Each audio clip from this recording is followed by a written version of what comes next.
Hi everyone, I am Dr. Iqbal and welcome to my channel Iqbal Health Center.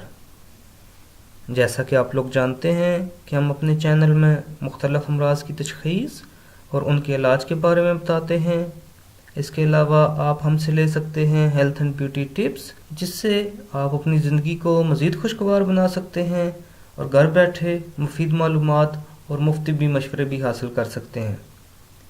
तो अगर आपने अभी तक हमारे चैनल को सब्सक्राइब नहीं किया तो आज ही सब्सक्राइब करें ताकि फ्यूचर अपडेट्स और अपलोड्स आपको फ़ौरन मिल पाएँ।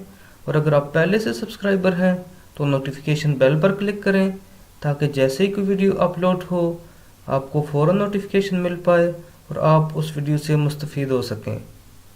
व्यूअर्स, मेरी अपनी वीडियोज़ में कोशिश होती है कि मैं आपका कम से कम वक्त लेके आपको ज़्यादा से ज़्यादा मालूमात फराहम करूं। मेरी आज की वीडियो का टॉपिक दम्मा और होम्योपैथी में दम्मा में इस्तेमाल होने वाली रेमेडीज़ हैं। तो मैं आपको दम्मा की कुछ मखसूस अलामात में इस्तेमाल होने वाली होम्योपैथी और रेमेडीज़ के बारे में बताता हूं। अगर किसी मरीज़ को दम्मी खांसी हो जिसमें सीटी की सी आवाज़ आए, खांसी से मतली और कैं हो, तो ऐसे मरीज़ को इपिकाक इस्तेमाल करनी चाहिए। दम्मे की हालत में खांसी से मतली और कैं होना इपिकाक की एक बहुत ही अहम अलामत है। अगर किसी मरीज़ को दम्मा की हालत में सांस लेने के लिए उठ बैठना या आगे झुकना पड़े, रात को बिस्तर से बाहर कूद आए, खुसूसन 12 बजे रात दम घुट जाने के खौफ से लेट ना सके, तो ऐसे मरीज़ को आर्सेनिक एल्बम इस्तेमाल करनी चाहिए।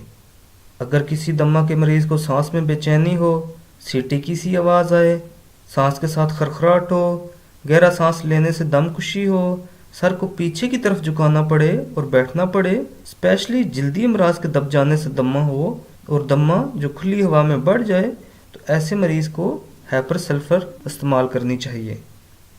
बूढ़े लोगों का दम्मा जो कि बहुत ही ख़राब हालत में पहुंचे हुए केसेस हों, ऐसे महसूस हो कि मरीज़ मर रहा है, मरीज़ पंखा जलाने की ख्वाहिश करे, तो ऐसे मरीज़ को कार्बोविच इस्तेमाल करनी चाहिए। बाज़ मखसूस औक़ात होते हैं जिनमें दम्मा की कैफियत में इजाफ़ा हो जाता है, जैसे किसी मरीज़ को रात को 2 से 4 बजे दम्मा की तकलीफ़ में इजाफ़ा हो, तो ऐसे मरीज़ को काली कार्ब इस्तेमाल करानी चाहिए। और अगर किसी मरीज़ को रात 12 बजे दमी तकलीफ़ में इजाफ़ा हो, तो ऐसे मरीज़ को आर्सेनिक एल्बम इस्तेमाल करानी चाहिए। अगर किसी मरीज़ को दम्मा में उठ बैठने से, आगे झुकने से या थपकाने से आराम मिले, तो ऐसे मरीज़ के लिए काली कार्ब बहुत ही मुफीद होम्योपैथिक रेमेडी है। अगर किसी मरीज़ को नाचने से या लगातार चलने से दम्मा की तकलीफ़ को आराम आए, तो ऐसे मरीज़ को सीपिया इस्तेमाल करनी चाहिए। और दम्मा जिसको आहिस्ता आहिस्ता टहलने से आराम आए, ऐसे मरीज़ को फेरामेट इस्तेमाल करनी चाहिए। अगर किसी मरीज़ को दम्मा हो और वो मरीज़ सिर्फ खड़ी हालत में सांस ले सके, तो ऐसे मरीज़ को कैनबिस स्टाइवा इस्तेमाल करनी चाहिए। दमकुशी मजबूरन दाएं करवट लेटना पड़े या सर ऊंचा रखना पड़े, तो ऐसी हालत में स्पाइजेलिया इस्तेमाल की जा सकती है। अगर किसी मरीज़ को बैठने से दम्मा की तकलीफ़ बढ़ जाए, तो ऐसे मरीज़ के लिए सीपिया बहुत ही मुफीद रेमेडी है।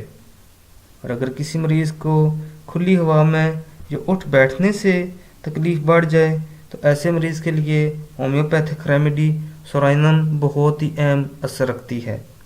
अगर किसी मरीज़ को बकसरत बदबूदार बलगम नाक से गिले में गिरे, जिसकी वजह से रात को दम घुटने की कैफियत पैदा हो, तो ऐसे मरीज़ को स्पाइजेलिया इस्तेमाल करनी चाहिए।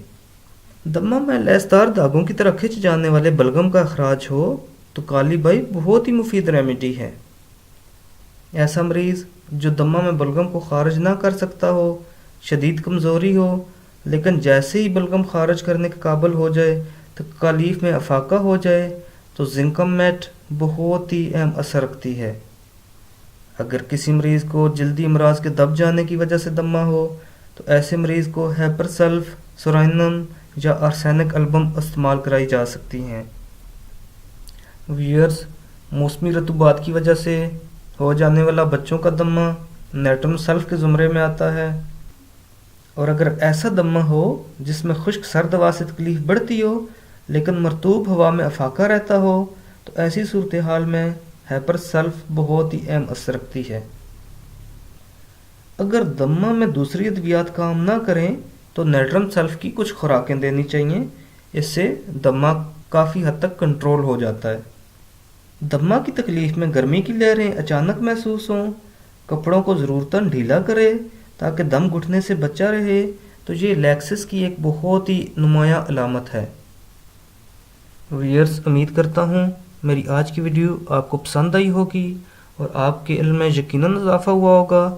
مزید معلوماتی ویڈیوز کے لیے میرے چینل کو سبسکرائب کرنا مت بھولیں، ویڈیوز کو لائک کریں اور شیئر کریں تاکہ زیادہ سے زیادہ لوگ اس سے مستفید ہو سکیں۔ اپنا اور اپنی فیملی کا بہت بہت خیال رکھیں۔ Take care and good bye.